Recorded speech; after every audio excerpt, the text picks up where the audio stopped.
Welcome back to another episode of Rock Boys Football Dill. It is Tuesday morning. We got college football playoff rankings coming later tonight. And I'm ready to stand in the paint once again. Call my shot. And you were already giving me some junk before we went live. Not a lot of chalk that we see on the screen. I am not necessarily predicting a lot of chaos. For y'all who've been rocking with the boys over the last couple of months, y'all know I've been wrong about a lot over the last couple of months. You have a feeling the chaos is coming. What teams is that going to involve? That's kind of the conversation I want to get into. In fact, how about this? An open invitation to everybody in the comment section, call your shot. Specifically with those teams that are on the outside looking in, who's going to make the move up? And hey, someone's got to move out too. Who going to be falling out of the college football playoffs as well? We got a big slate ahead, and it's rivalry weekend, and we all know that there's a lot of chaos that unfolds this weekend of the college football calendar. Appreciate you guys. If y'all do enjoy the content, consider subscribing to the channel. And Dill, I'm going to put you on the tee box here. And I'm going to I'll start off with a simple question here. The teams that you see on the outside looking in, who do you think has the best shot to catapult themselves in to the college football playoffs over the next 2 weeks? I'll start with this. There's probably one team that actually controls their own destiny, and it's Michigan. If Michigan beats Ohio State, they're getting in. I think that puts Bama in a very tough position, even if they do happen to win the Iron Bowl, because I think a 2-loss Michigan with a big win over Ohio State, I think has a really strong case, and Ohio State's certainly not going anywhere. But I think Miami still, to me, has the best chance, because do I feel really comfortable that Ole Miss, Alabama, and Oklahoma, all three of them necessarily win? No. And I think Miami's going to be fine. I think they'll take care of business. And they do feel like the one they need a little bit of help, but not a crazy amount of help, I don't think, at the end of the day. Okay, so I'm going to correct you and say, with your hatred for the Big 12, you forgot BYU. They control their own destiny, No, too. I don't know that. I don't know that when push comes to shove, when those rankings come out, if Miami... what if BYU wins and then goes to the Big 12 championship game and beats Texas Tech? Well, I don't think there's a chance they beat Texas Tech. Those two teams, when they played first, did not belong in the same. Oh, you think Michigan's got a great chance of beating Ohio State this weekend? Who's got the better chance? No, I don't think they have a great chance. That's why I said I think Miami's got the best chance. The teams on the outside looking in. I think so too. If there were odds, to me it's Miami because there's a lot of different potential pathways. I think with Pitt going on the road and beating Georgia Tech, Pitt's going to be a top 25 team.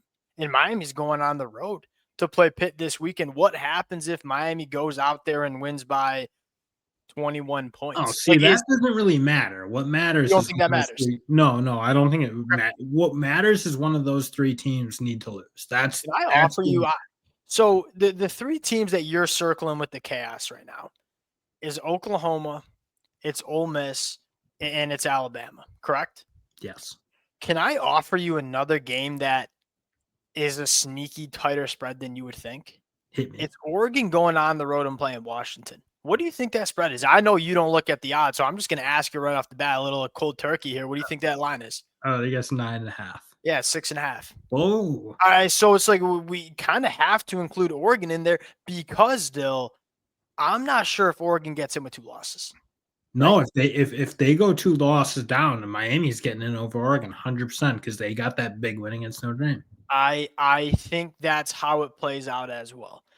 So you're saying there's 4 chances for Miami, essentially. That's what you're going with? Well, and Miami's kind of crawling their way back into the ACC picture. The reason I went with SMU is my brain's not smart enough to do all the ACC calculations. So I just said, hey, DraftKings, give me the team that's got the best chance to win the ACC. That's who I'm going to put in that slot. Over the last couple of weeks, there's been a lot of chaos in the ACC, right?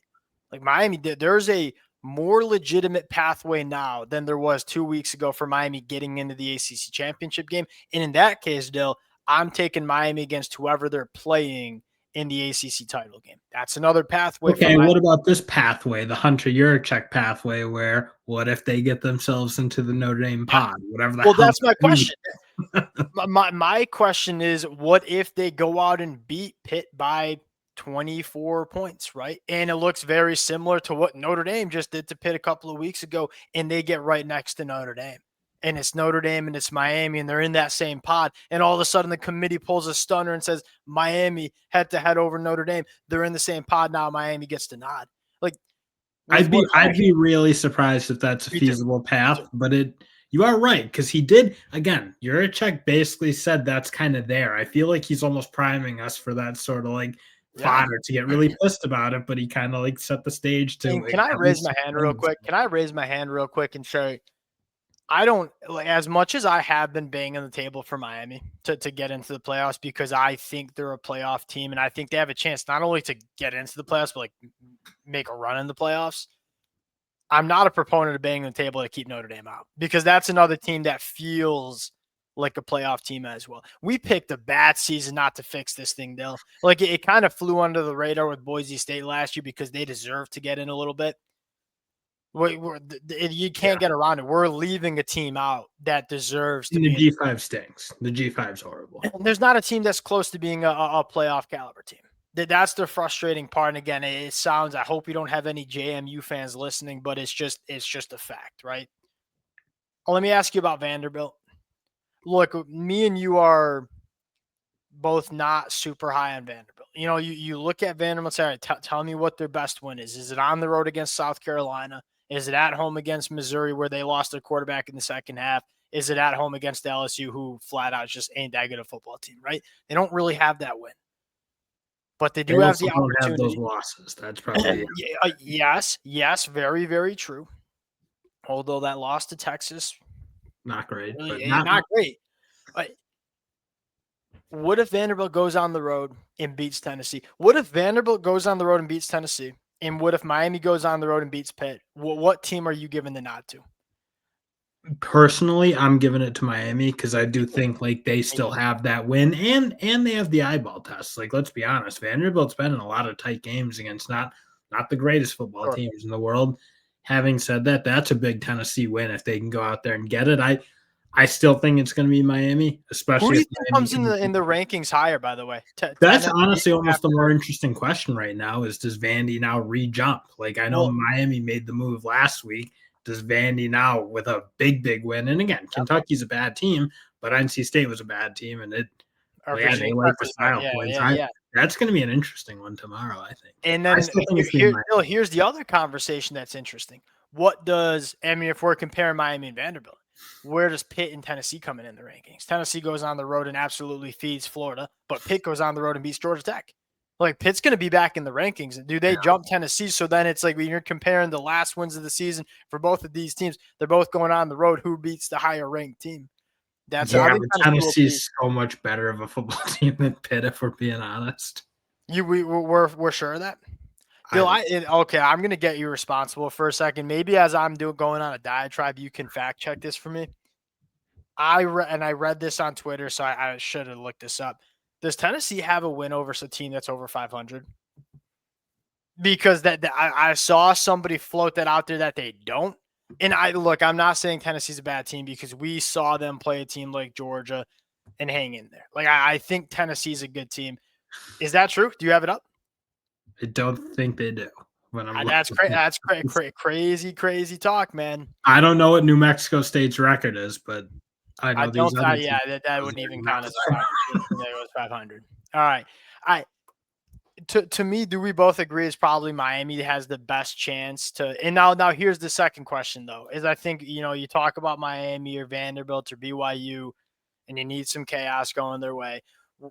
Who do you think is the team that you are most concerned about dropping out of the college football playoffs? I think my hackles are most up probably for Alabama, but I don't think my hackles are up huge for any of them. I think all three, them, Ole Miss, and Oklahoma, I think all can definitely lose. So I don't think like my alarm bells are up, like upset alert, and I'm screaming it from the mountaintops.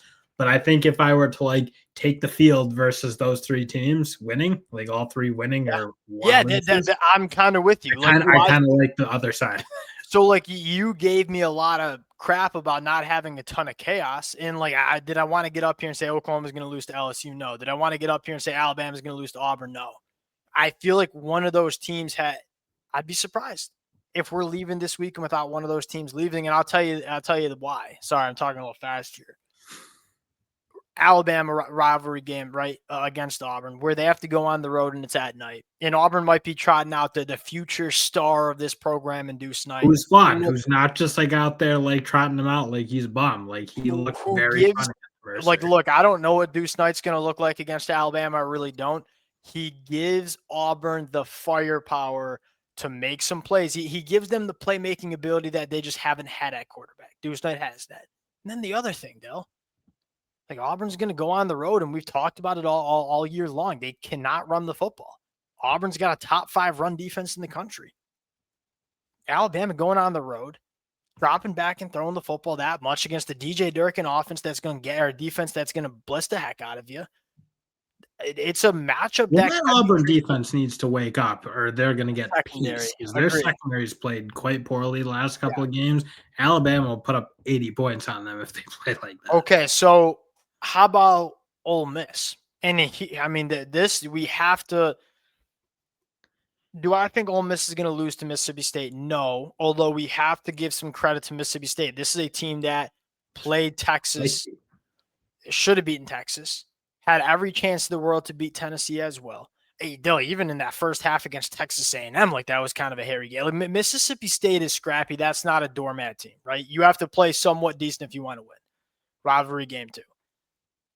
If it doesn't look super impressive, which I think it's fair to say, like I'd be surprised if Ole Miss goes out there with all the distractions they've had for the last 2 weeks and blows the door off Mississippi State. And then Lane Kiffin leaves, and Lane Kiffin's not going to be on the sideline. And look, I'm just as disgusted as you, right? But we have to say it, right? You have to put it out there. 2 years ago, Florida State lost their quarterback in Jordan Travis.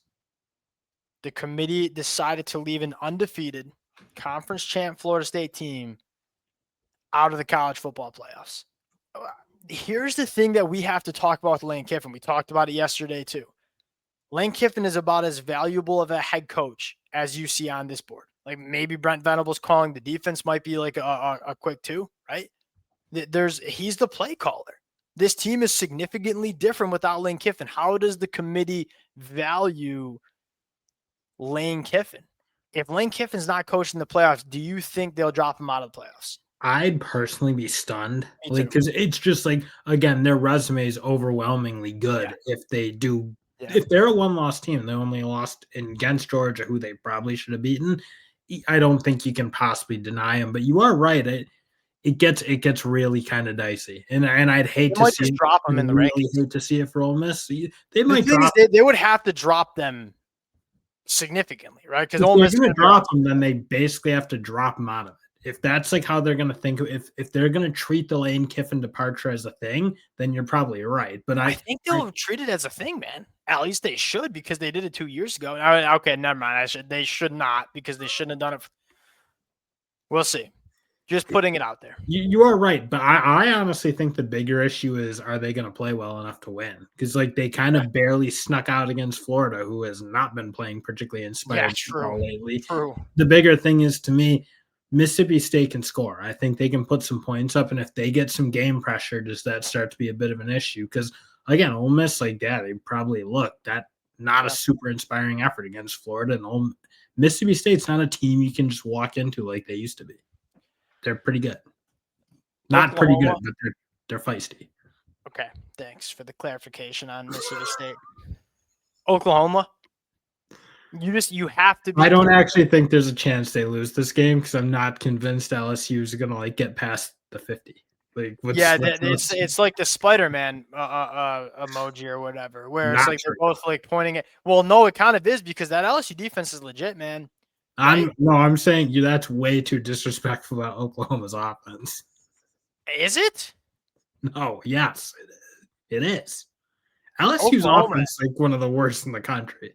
I mean, Oklahoma's here's the thing that I will say is Oklahoma's offense, the way they've been playing. And look, again, there's a reason Oklahoma's 11.5-point favorites, and that defense, I'm taking Oklahoma's defense over LSU's defense, right? And I'm probably taking Oklahoma's offense over LSU's offense. Not probably, I am, right? Hey, the thing with that game is it very well could be 7-3 in the third or fourth quarter. Probably Like fair. Barry Brown pulls a rabbit out of his hat. Like the problem with Oklahoma, why Oklahoma fans are kind of on edge, and I don't blame them for is this offense does not allow you to pull away in games and dominate games. Like there's a reason that Oklahoma defense completely stifled Missouri, but Oklahoma never really felt They comfortable. also they might have 5 takeaways in this football game That too. is That's true. where to me I Yeah. see more of a path for some of these other games. To me, Oklahoma's defense against an offense that's just Sure. wildly out of sorts. That's probably the most confident one. And again, I'm not totally confident, Yep. not 100%, but of the Ole Miss, Alabama, Oregon, I'm probably most confident. Okay, what about Oregon real quick? I probably should have set back. If I were to rank my confidence, rank those 4 teams that are on upset alert. Rank them from most on upset alert to least. The Oregon, Oklahoma, Oregon Bama, won? Ole Miss. No, sorry, most confident. I was going confident to Listening least. to instructions. Take I me was back not to my listening to teaching your days. instructions. So fine, I'll do it your way. Ole Miss, Bama, Oklahoma, Oregon. Yeah, okay. I could do with that. Any other? Yeah, I think that kind of covers it. Do you think Oregon gets in if they lose? Okay. Oh, thank you for reminding me. I do have some seeding conversations to talk about. Let me get back to you where I see I wonder how much the committee is the committee gonna bump Oregon, right? Is probably the question. I think they probably could. not, Bill. I don't know if they will. If they lose and everybody else holds serve around them, and then Miami wins against Pitt, I think a 2-loss. So. You think 2-loss Miami? They're kind of in trouble for Vanderbilt, frankly, if Vandy wins that game. So to me, Oregon's kind of been in a must-win ever since that Indiana game. But I don't think they'll lose. I think this Oregon team's really, really good. Well, that's why I put them as my confidence. But no, I don't think they're going to. Question now for you is, from a seeding perspective, that Oklahoma Notre Dame conversation is very intriguing. They seem like they're on a kind of a collision course, right? Oklahoma and Notre Dame feel like they're going to play if they both hold serve in the college football playoffs round 1. The conversation is, where's that game going to take place? Norman. If they both hold serve and they're 2 lost teams, Oklahoma's got a much more challenging schedule and have some pretty big wins they've notched. So I think it'd be Oregon or Oklahoma. Now, what I will say here is the committee's been pretty clear about the eyeball test. They love the Irish. Well, no, but also I'll ask you this: Oklahoma, Notre Dame, neutral site. Who do you have? Who do you who are you picking? Notre Dame, probably. I wonder if that's kind of an important storyline here, because playing in Norman versus South Bend, that gonna matter. I'm very curious to see where those 2 teams end up slotting in. All right, we'll close it there. Exciting times in the college football world. We'll break down the rankings tomorrow night. Appreciate you guys. If y'all do enjoy the content, consider subscribing to the channel, and we'll talk to y'all later. Peace.